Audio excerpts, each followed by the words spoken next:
I think this would be a good walk-up song for Senator Durbin when he goes into the Senate or into committee hearings. Oh, I like that. Yeah. Like walk-up music. Yeah, keep things good. Senator Durbin joins us now. What do you think about that for a walk-up song for you? It's going to be my permanent anthem from this point forward in my life. Right. That's awesome. 100%. Yeah. Hope you're well. How are you? I'm doing great. How are you doing? We're doing fine. Andrea's here with me. Hey, Senator, how are you? Hi, Andrea. How are you? Nice to see you. Lots to talk about, and we're not going to go in any order of importance here because it's all important. Yeah. You were the first senator to call for a Gaza ceasefire. You have any sense of the conversations between the president and Netanyahu and where we are going forward? Well, I think it's pretty clear the president has been warning Netanyahu that the way he is waging this war against Hamas, that horrible terrorist group that attacked Israel October 7th, killing 1,200 people, the way he's waging this war is creating too many civilian casualties, a humanitarian disaster in Gaza. At least 26,000 people have been killed, innocent people, 70% of them women and children. And I understand Israel's right to exist, their right to defend themselves, but it is not unreasonable for us to say that they have to be much more thoughtful about the way they pursue this elimination of that terrorist group. One thing that's important for people to remember is, regardless of who the incumbent president is, when you're running for re-election, you still have to do the job. Because one of the main things people are swinging at Biden about is people who say he's mishandled this. Well, we have this incredibly important relationship with Israel. Israel's in a very tumultuous time in general, even prior to October 6th. Got to manage that relationship. But as you just said, Senator, you have to be concerned with the humanitarian loss here and just the decency of doing the right thing. So that's, I think, what Biden's up against at this point, and we'll see what happens. I have a friend of mine in Chicago, Dr. Salul, who is with a group called Med Global. Yeah.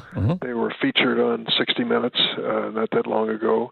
He's going to be my guest at the State of the Union address. That's great. He's been there and seen it in Gaza, and it's a horrible situation. It's just inconceivable to think that you have amputations on children without anesthesia. Think of that. It's outrageous. I just said for a moment. It's horrible, and we cannot ignore it. It is timely demands that we look at it immediately, and that the approach to this war by Israel be sensitive to the fact that too many innocent people are dying and are seeing their lives change forever. Senator, we're facing yet another government shutdown. Where do we stand on that, and is this another here we go again? Well, I can tell you the voters have a right to be fed up. I am. To think what we announce about every two weeks is the good news. Here's the good news. We passed another Band-Aid budget that will keep us alive for another month, and we won't turn out the lights in Washington. This is sickening. It's like saying, I got great news for my family. We're going to pay the utility bills this month. Right. Dad, what are you going to do with the hole in the roof? The rain's coming in, and what are you doing about that? Sorry, we're just going to pay the utility bills. It's the same thing here. We have a border security issue that is demanding our attention. We have a bipartisan bill, put together over months of negotiation in the Senate, that has been stalled because one presidential candidate in another political party has said, I want to stop it. I want to keep this issue alive for the election. I mean, that is mindless. The American people sent Democrats and Republicans to Washington to solve problems. This is a real problem. The border situation is.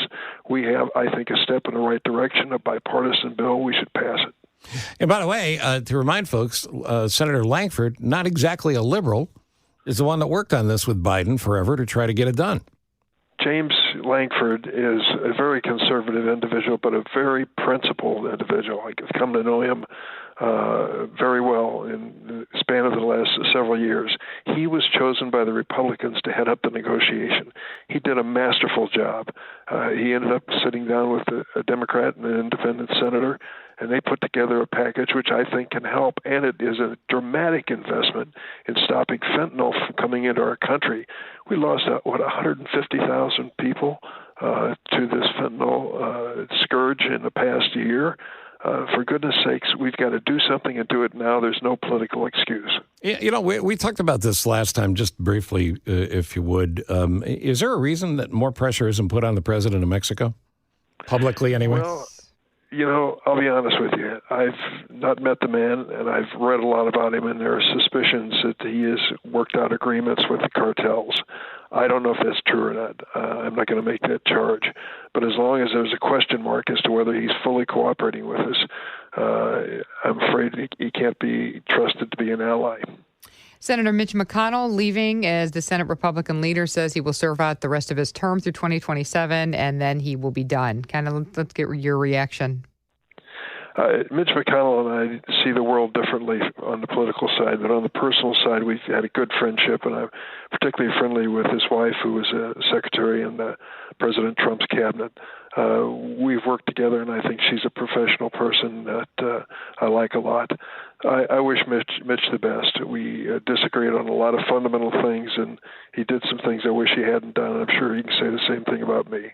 What's interesting is that Senator Chuck Schumer the other day said, well, the five of us emerged from a meeting, the president, the vice president, Schumer, Jeffries, and McConnell, and he left out deliberately Mike Johnson, as far as though the five of us are on the same page.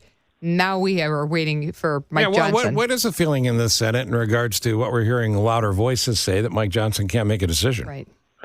Well, we're about to pull our hair out here. I mean, what we're trying to do is to fund the government. I mean, that is the most fundamental thing for us to do, and we're supposed to have it completed as of October of last year. October of last year, Steve. Mm-hmm. And we haven't reached that point, and the reason is because the closely divided House of Representatives and the Republican control have a speaker who's trying to keep their caucus together at the expense of a lot of other priorities.